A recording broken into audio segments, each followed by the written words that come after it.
Hi, welcome back. In this video, we're going to talk about how do you divide polynomials using synthetic division. Like in our previous example, or in our previous video, we were able to divide two polynomials using long division. This is a slightly different approach that requires none of the variables, but we will also get the same solution, right? So instead of using long division like we did before, instead of doing this method, we're going to solve the same problems using a different approach, and you get to choose whichever method resonates most with you. They both result in the same solution. So let's get to it. Let's do a few examples.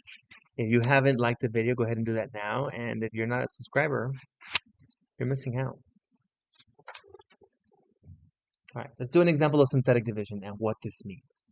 Synthetic division focuses only on coefficients. So no variables, okay? We are going to take the coefficients of, we have a 1, we have a positive 5, and we have a positive 3. So when I'm dividing these, I'm going to flip my division symbol, and I'm going to put the 1, positive 5, and positive 3 inside this like little square thing. And now on the outside, when I'm dividing, since I'm only dealing with numbers, I need to isolate the denominator. Set it equal to 0 so that you can separate the x from the numbers. I'm going to move the 6 to the other side. And now I'm going to use this number to divide all of these values with. Now, this one will have a very similar approach, right? We're going to start by bringing things down. We're going to bring down the first term. And anything below this line is going to be multiplied by the numbers on the outside. So we start by this. Negative 6 times 1 gives me negative 6. We're going to go here to multiply, and it's going to put an answer in the top. And then we're going to combine these two, right? We're going to add the numbers. So we did multiplication and addition. When you add these two, 5 and negative 6, you're going to get negative 1. And then we multiply again. Negative 6 times negative 1 turns into positive 6.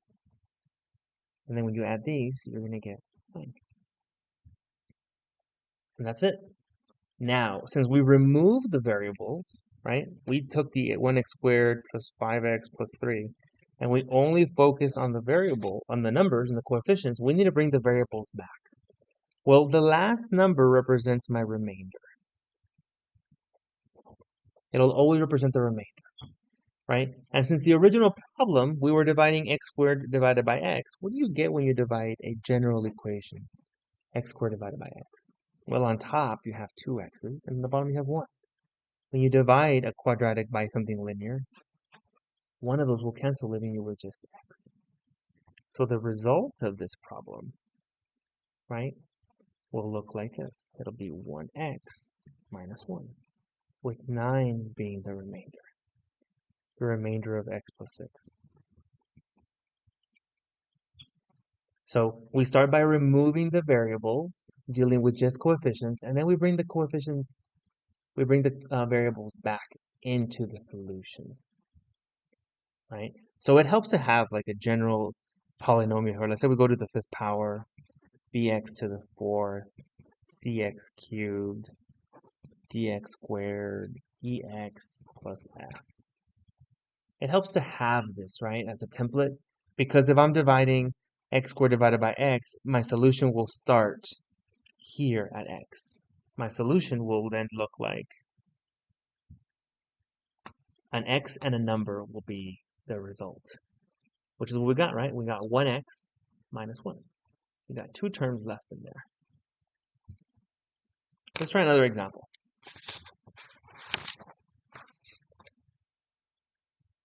Remember, we're going to focus on the coefficients first.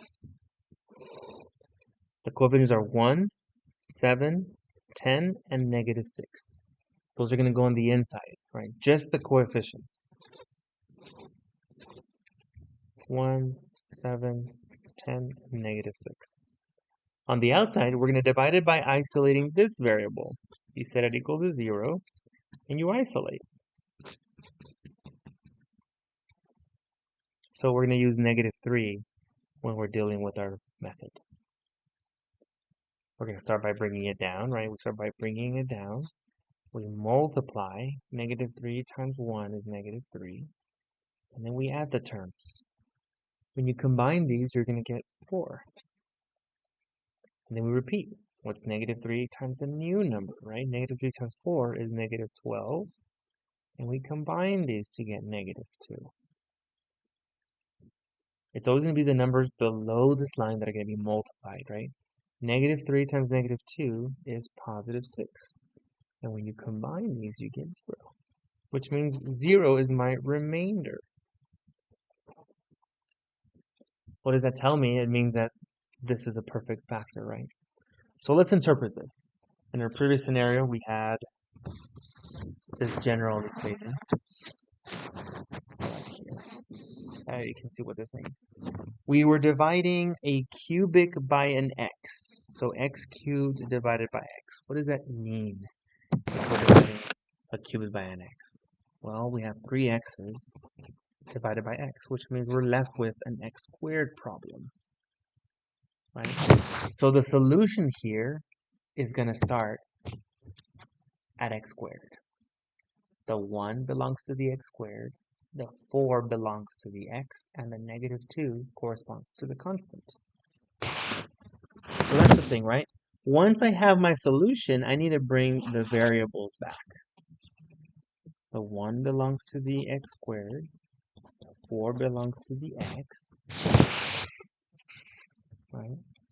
X squared, x, and then the constant. And there's a remainder 0, so I don't have to put +0, right? This part is unnecessary. This is really what I'm going to be focusing on. How does this method feel? It's definitely a little bit simpler with numbers, right? We remove the variables and we can focus on this pattern. Let's try one last one. All right, we're going to divide these two. Remember, we're dealing with coefficients. So just coefficients, we're dealing with a 2, a -3, +4, +5. Now we can really do this method in long division for any polynomial. It could be x to the 7th power divided by x squared, right? As long as you're dealing with all the coefficients and you're not missing a term, like as long as you have all of the terms in here, if there isn't something, like if this was missing, you would put a 0x cubed in place of that so that you can make sure you have a placeholder. That'll happen sometimes, right? Like what if this would look like this? 2x cubed minus 3x squared plus 5.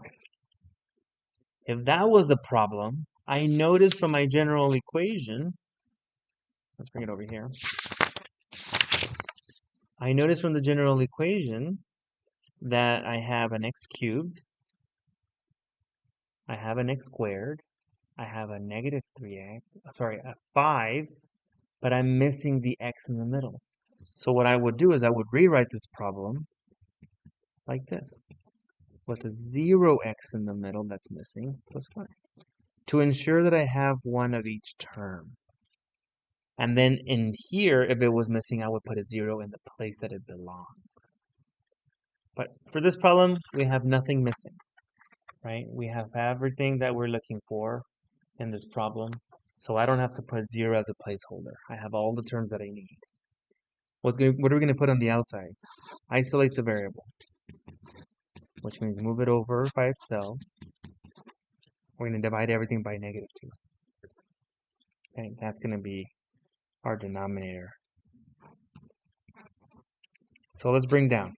We start by bringing things down, and we multiply. -2 times 2 is -4. Then we combine things. When you add these together, you get -7, and then we repeat. We're going to multiply the terms to get +14. We add them, and we're going to get 18. We're going to multiply to get -36, and when you add these, you get -31. We remove all the variables, we find our solution, and now we bring the variables back. Remember, this is my remainder. So let's bring the variables back. How do we interpret the solution? Well, we are dealing with a cubic, x cubed divided by x, right? That's the original problem, which means we're going to be left with an x squared solution. I can ignore this. The numbers, the 2, the -7, and the 18, will represent these coefficients, these values. So let's bring the variables back. We're going to have 2x squared minus 7x plus f, which is in this case 18. The last number is my remainder, minus 31 over the original problem. So when you divide the two polynomials, this is the result. In our next unit, we're going to use this a lot, and it's going to have a different meaning. It's going to take on a different meaning, right? But for this previous unit that we're on right now, when we're doing long division or synthetic division, right, the result that we're going to be focusing on is the result of the problem will be our slant asymptote.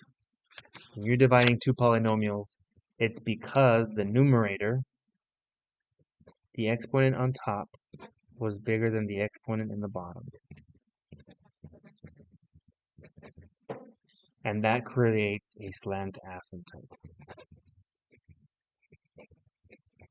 So whatever you're dividing, you can just divide, and whatever is left from it, let's see if I can find an answer here. This one, right? The result of you dividing will create a slant.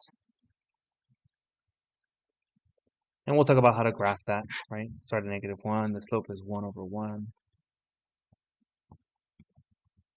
Instead of a horizontal asymptote, we're dealing with a slant asymptote because that was one of our 3 rules, right? Anyway, let me know if you have any questions. Don't forget to like and subscribe. Let me know in the comments, which method did you prefer? Were you a synthetic division kind of person, or were you more of a long division kind of person, right? What clicked more for you? All right, we'll calculate later.